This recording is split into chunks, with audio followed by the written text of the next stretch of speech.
Reserve வங்கி வட்டி விகிதத்தை குறைத்துள்ளது. இந்நிலையில் ரிசர்வ் வங்கி வட்டியை குறைக்கும் போதும் உயர்த்தும் போதும் என்ன விளைவுகள் ஏற்படுகிறது என்பதை விளக்குகிறது இந்த தொகுப்பு. ரிசர்வ் வங்கி ரெப்போ ரேட்டை குறைத்துள்ளது. ரிசர்வ் வங்கியிடம் வங்கிகள் கடன் வாங்கும். அதற்கு வங்கிகள் கொடுக்கும் வட்டியின் பெயர்தான் ரெப்போ ரேட்.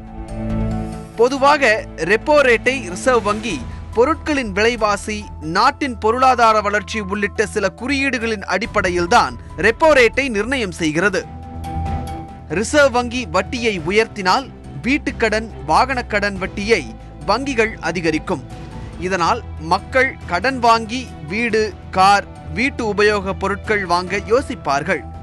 பொருட்களின் விற்பனை குறைவதால் அவற்றின் விலையும் குறையும். வட்டி அதிகமாக இருப்பதால் நிறுவனங்களும் கடன் வாங்க யோசிக்கும். இது நாட்டின் வளர்ச்சியை குறைக்கும். ரிசர்வ் வங்கி வட்டியை குறைத்தால் குறைந்த வட்டியில் மக்களுக்கும் நிறுவனங்களுக்கும் வங்கிகள் கடன் கொடுக்கும். இதனால் மக்கள் பொருட்களை அதிகம் வாங்குவார்கள். இது பொருட்களின் விலையிலும் தாக்கத்தை ஏற்படுத்தும். வட்டி குறைவாக கிடைப்பதால் நிறுவனங்கள் கடன் வாங்கும், முதலீடும் அதிகரிக்கும்.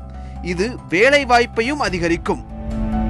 ரிசர்வ் வங்கி வட்டியை குறைத்துள்ளதால் வங்கிகளும் சாமானிய மக்கள் வாங்கிய கடன்கள் மீதான வட்டியை குறைத்தாக வேண்டிய சூழ்நிலையில் உள்ளன.